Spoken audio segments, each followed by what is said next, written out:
All right, Wyatt, so we're doing this interview basically because you've been part of like the rifle football program for a very long time, and it'd just be interesting as we wrap it up to hear everybody's story for their entire career, because you've had a long one. I think like the best place to start is like, when did you start playing football? I believe it was 5th or 6th grade. Yeah, because we were on the same team. Yeah. And when you started playing then, like, what was the reasoning behind it? I just wanted to give it a try. And coming up to like this last year, did that reasoning change, or was it like? Oh yeah, a bunch. Like I actually didn't like football. Yeah. Like I did not want to play it. I had no interest in it, and I think it was my dad. He said just give it a shot. And that first year I didn't want to play. I wanted to quit. Yeah. And I actually told my mom, I was like, I'm gonna quit, and she was like, no, you can't quit. Stick it out this year, and if you end up liking it, then keep playing. If you don't, then you can stop. And I ended up enjoying it. Yeah, I mean, so you played from 5th grade up until this is your senior year. Yep. That's a lot of football. Yeah. You know? So once we got into high school, you were pretty much like football from freshman year up until that became your thing. Yep. So did you go to 0 hour every single year? Yeah. I actually started 0 hour in like 7th grade. So what motivated you to like, all right, I'm gonna get up, I'm gonna go to this, then I'm gonna go to school, and then I'm gonna go to practice every single day? It was like the whole thing with the football. I didn't like 0 hour. I didn't want to go. Yeah. And my dad really pushed me to go. And then once high school came around, something kind of clicked, and it was fun, and I enjoyed it.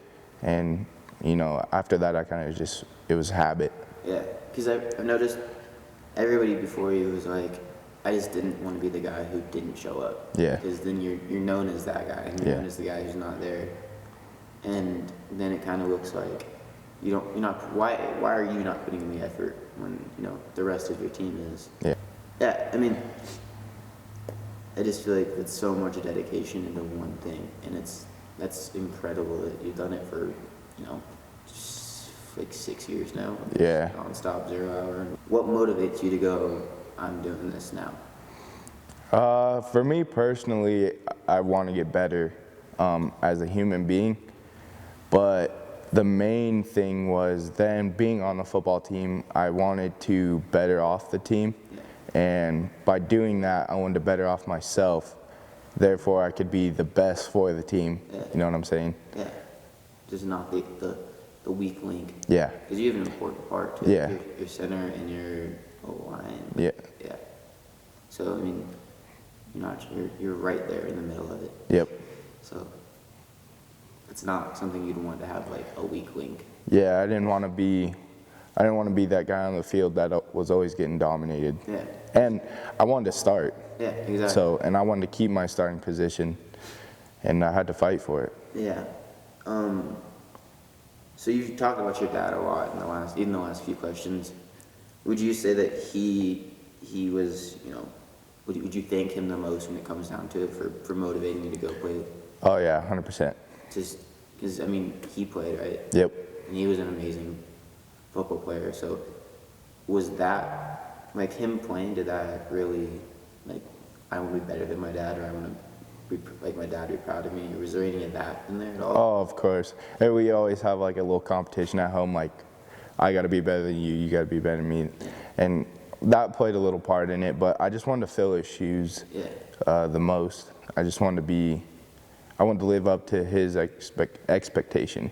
And then does that go down to your little brother as well, too? You know, I know you guys play different positions, but is it still like, I want to be better than you, you want to be better than me? Oh yeah. So basically your house is like a non-stop competition. Yeah. For who's the best? Pretty much. When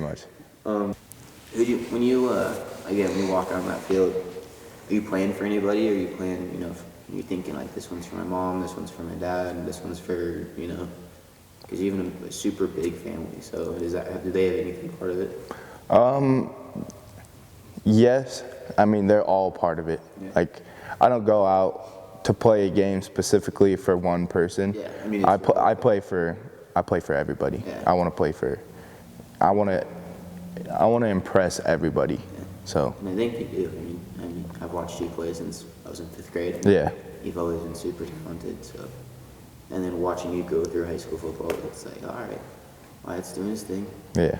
So, what's like one memory that really stuck out through your entire career? Not just your high school career, but all of your football career. What really stuck out? Probably freshman year. It was one of the funnest football seasons I've ever had. And I think it was all the gassers that we had to do when Sodi would make Tucker go back or Ricky go back and catch punts. And if he caught the punts, we didn't have to do as much. That was pretty fun. Or I believe it was freshman year too, Gage.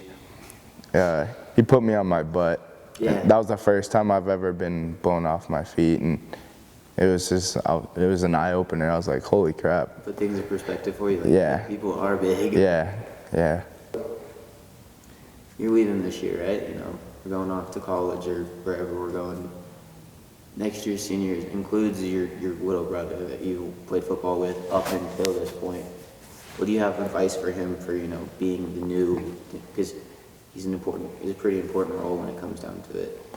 What's some advice for all of them, including Levi? Just to step up. Just to step up and stay on the grind. That's pretty cliche, but it's true. Like, if you let yourself fall off, it's very hard to get back on. Yeah. And I believe that next year's seniors have that ability to stay on that grind. There's going to be a lot of them next year. Yeah, it's going to be a decent sized class. Yeah, I mean, just this year when you guys were amazing. Next year you guys have those guys plus the underclassmen. And speaking of them, you've been a freshman. You've walked onto that field and seen the big guys and, super wide-eyed and like, wow, this is crazy. Yeah. What advice do you have for next year's freshmen? The ones that are thinking about playing football and the ones that are playing but are, still got that like, I'm the freshman, this is going to suck. Yeah. To stay with zero, because that helps you out tremendously. I can't even explain it enough. And to have the confidence, because if you don't have the confidence, then you can't do anything. Yeah. You just shy in the back, and then you're kind of useless to the team. But if you have that confidence, then you'll be set. Yeah, I mean, what most of the guys have said is, don't be afraid to ask questions. Exactly, that too. Step up to the point where, yeah, you're a freshman, but don't let that become a crutch of like, oh, I'm just the guy in the back. Step up. Yep. Get to know the upperclassmen because they're not a bunch of scary dudes. I mean, we've known them forever. Yeah. They're there to help. So we talked about you started. So I know this is gonna sound super. It's gonna be hard to answer this without sounding super cocky, or like thinking you're sounding super cocky. But do you consider yourself a role model among not even just your peers, but the entire school? I'd like to believe I am. Yeah. I mean, I'd like to believe I've put in the work, and to become to the spot to where I was this year was really cool to see all the younger kids look up to not just me, but the whole senior class. Yeah. And even the juniors, they all looked up to us, and I kind of considered ourselves like all one big class just because I believe we were all role models. Yeah. I mean, it's a weird transition from going to that freshman that we looked at Gage and we're like, Yeah. you're the best ever. And then becoming that, like, hearing it when you're walking into McDonald's after a game and you're hearing the, like, Wyatt was so good today, or Tanner was so good today. Yeah. It has to be a very odd feeling. It was such a refreshing feeling of like, all right, I'm doing the right thing. It was definitely odd, but it was definitely heartwarming because you knew all the work you put in was finally being noticed. So because your dad is such an amazing football player, and because he left his own name on the field and in that high school, what do you think people remember about you? Do you think you've left your own name behind it? I would like to think so. I want my name to be left behind as this guy worked hard. Yeah. This guy was loyal to his team. He didn't do things to hurt his team off the field or on the field. Yeah. And that he worked hard to play for his brothers. So these next handful of questions are going to be a little difficult to answer because you've had such a long football career. What in all of your career was your best win when it comes down to it? That really, like, when you walked off that field, you're like, all right, that was a good feeling. Like probably all of the Glenwood wins we had, those were fun just because it's an old school rivalry. Yeah.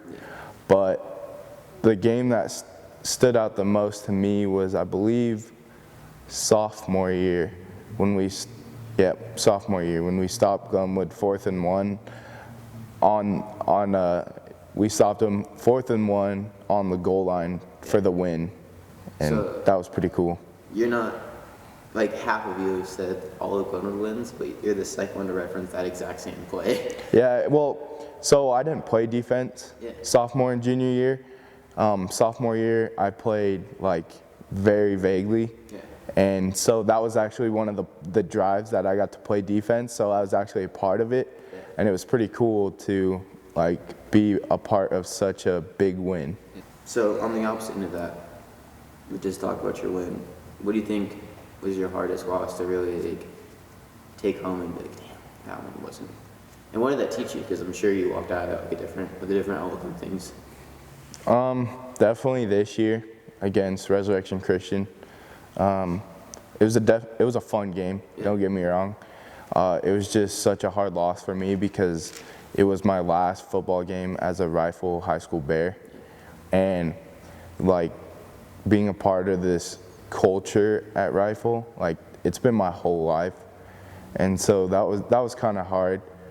But what I learned from that loss was that now it's time to turn the page in the book, go to the next chapter, in my life, and I hope to go play college football somewhere.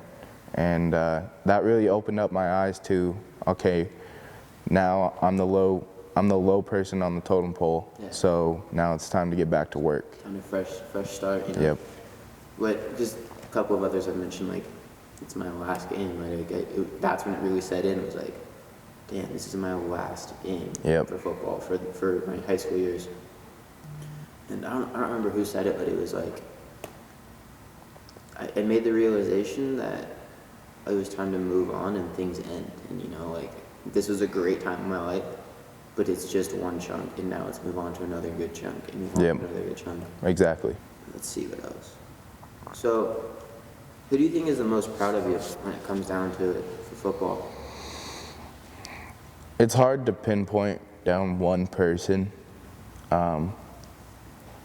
but I'd have to say my family. I mean, I can't say one person. Because they're always there too. And when I say my family, I'm talking about my blood family, obviously, and then like my brothers on the field and my coaches. It's crazy to think that I've spent so much time with my coaches that they're considered family. Yeah, I mean, it's like you said here, it's such a cheesy thing to say of like it's a brotherhood at this point. But if you think of like, you spent 4 or 5 years at this point, like being with those coaches, hanging out with their same team, Yep. learning those guys.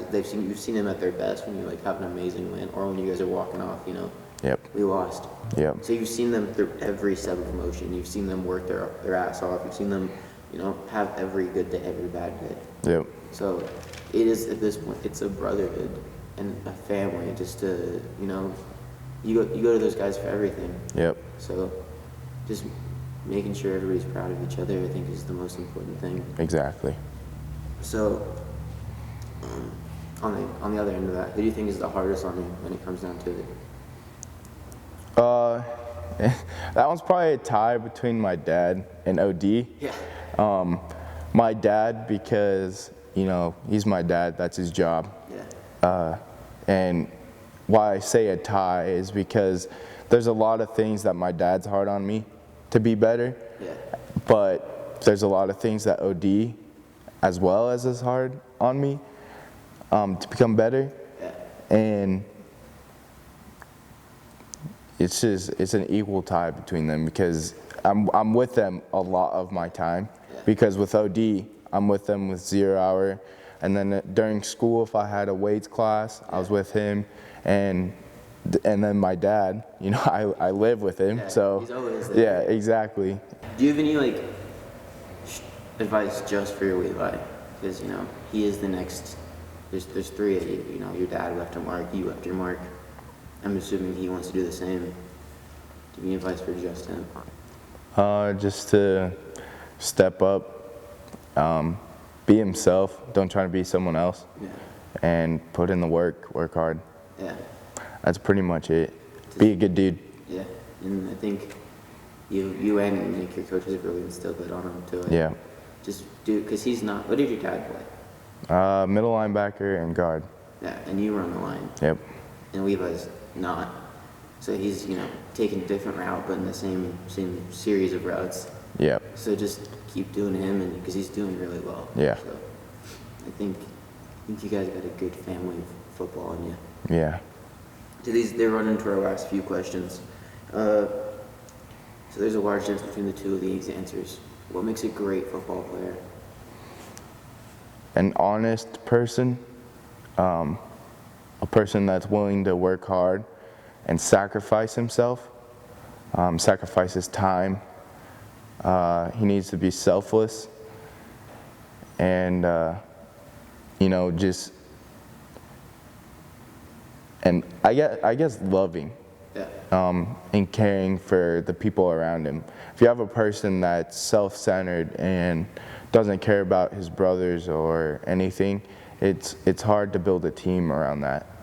And because rifle football is such a unique system, such a tight-knit group of individuals, what makes a great rifle player? Because I do think there's a difference between a great football player and then a good rifle football player, because you've had people come in that are super talented. Yeah. And not fit that mold, and then they don't do well because they're not used to this. You might be good, but if you're not willing to work with the rest of us, it's not going to work out. That's all culture. Yeah. That is something you learn over time. And that's a hard thing to learn, but at the same time, once you learn it, it's easy to, you know, portray, I guess. To fit that mold. Yeah. To understand it. Exactly. What exactly is next for Wyatt Warfel? That's hard to say right now. I want to play college ball. Where? I don't know. But I'd like to continue my football career. So the next chapter in football, that's the end goal. Yeah. I'm Wyatt Warfel, and I'm a rifle football player. Perfect.